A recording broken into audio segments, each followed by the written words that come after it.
Jangan lupa subscribe YouTube channel Metro TV News dan jangan lupa nyalakan notifikasinya. Pemirsa, lalu bagaimana sebaiknya sikap Indonesia sebagai tuan rumah G20 Bali terhadap rencana kehadiran Presiden Rusia Vladimir Putin? Apa saja yang harus menjadi pertimbangan atas keikutsertaan Rusia dalam G20 di Bali Oktober mendatang? Untuk membahasnya sudah bergabung bersama kami pengamat hubungan internasional Hikmahanto Juwana. Selamat siang Prof. Hikmahanto, salam sehat Prof. Selamat siang, sehat Alhamdulillah. Baik, Prof, Indonesia telah memutuskan mengundang semua peserta G20 termasuk Rusia pada rangkaian kegiatan G20 tahun ini. Apakah ini keputusan yang tepat, Prof?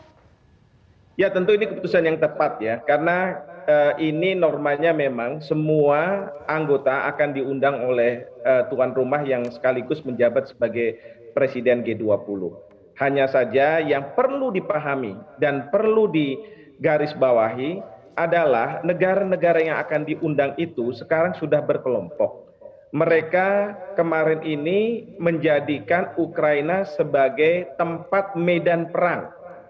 Ya, sebenarnya saya nggak melihat bahwa apa yang terjadi di Ukraina ini adalah suatu tindakan Rusia terhadap Ukraina, tetapi ini sebenarnya antara Rusia dengan Amerika Serikat dan NATO-nya.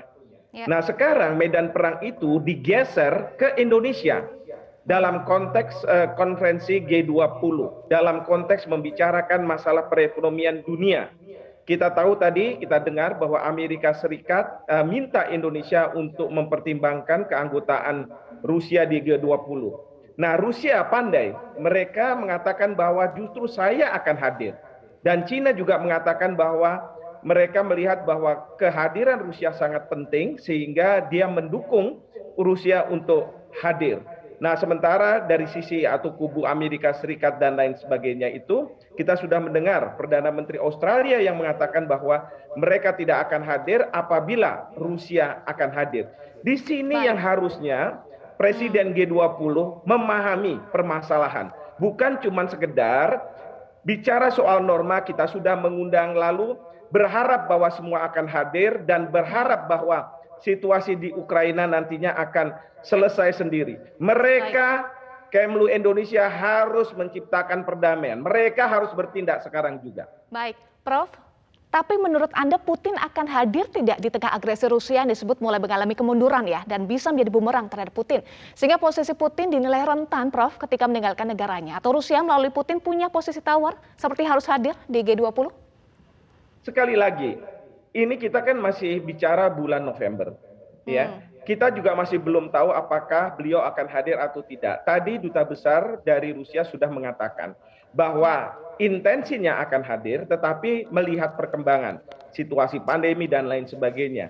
Tetapi ini yang saya dapat tarik adalah ini sebenarnya tarik-menarik terkait dengan penyelenggaraan G20. Ya. Perang itu sudah digeser ke Indonesia, ke forum G20. Itu yang kita harus pahami.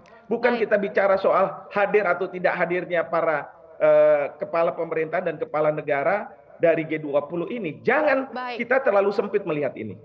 Baik, Anda sampaikan Prof, Indonesia menjadi medan tarik-menarik ya bagi konflik Rusia, Amerika, dan sekutunya. Jadi bagaimana Indonesia harus bersikap agar G20 bisa sukses nanti digelar? Baik, jadi kita harus ciptakan perdamaian itu. Saya minta kepada Ibu Menlu untuk meminta kepada kepala perwakilan kita di Amerika Serikat, bicara sama Kemlu Amerika Serikat. Minta kepada perwakilan kita di Rusia, bicara sama Kemlu Rusia. Apa yang kira-kira isu yang harus diselesaikan? Laporkan itu ke Ibu Menlu. Lalu kemudian Ibu Menlu mencoba membuat kebijakan, sebuah solusi, bagaimana caranya bisa menciptakan perdamaian itu. Kalau misalnya Rusia menghendaki agar Ukraina tidak masuk dalam anggota NATO, apakah bisa Amerika Serikat ataupun negara-negara NATO memberikan jaminan tertulis? Lalu kemudian pergi ke Rusia dan mengatakan bahwa kita ingin menyelamatkan muka Rusia yang karena apa? Yang perang ini seharusnya selesai mungkin dalam 1-2 minggu, sekarang sampai sudah 1 bulan.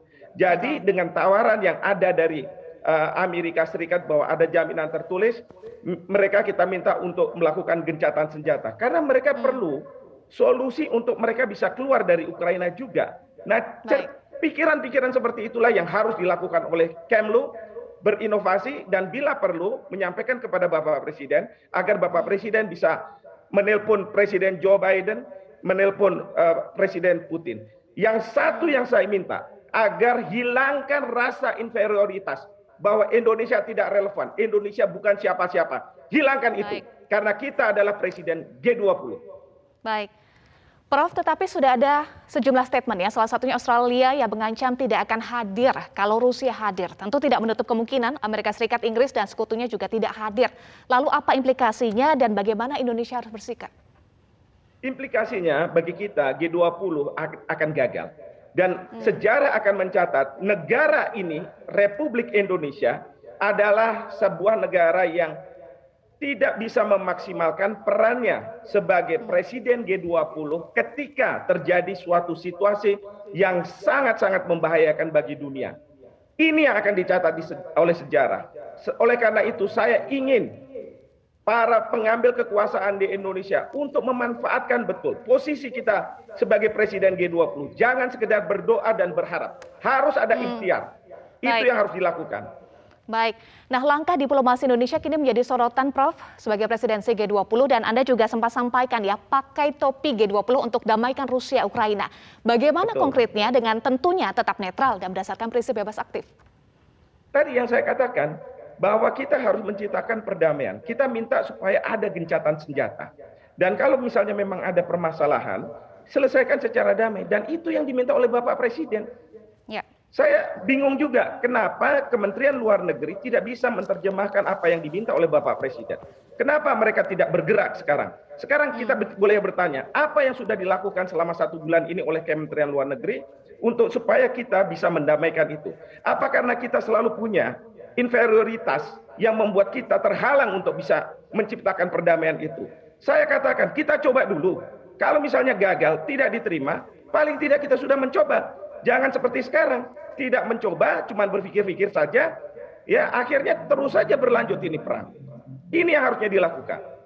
Baik, langkah konkret harus dilakukan. Terima kasih pengamat hubungan internasional Hikmahanto Juwana sudah bergabung bersama kami di Metro Siang. Baik. Salam sehat. Terima kasih.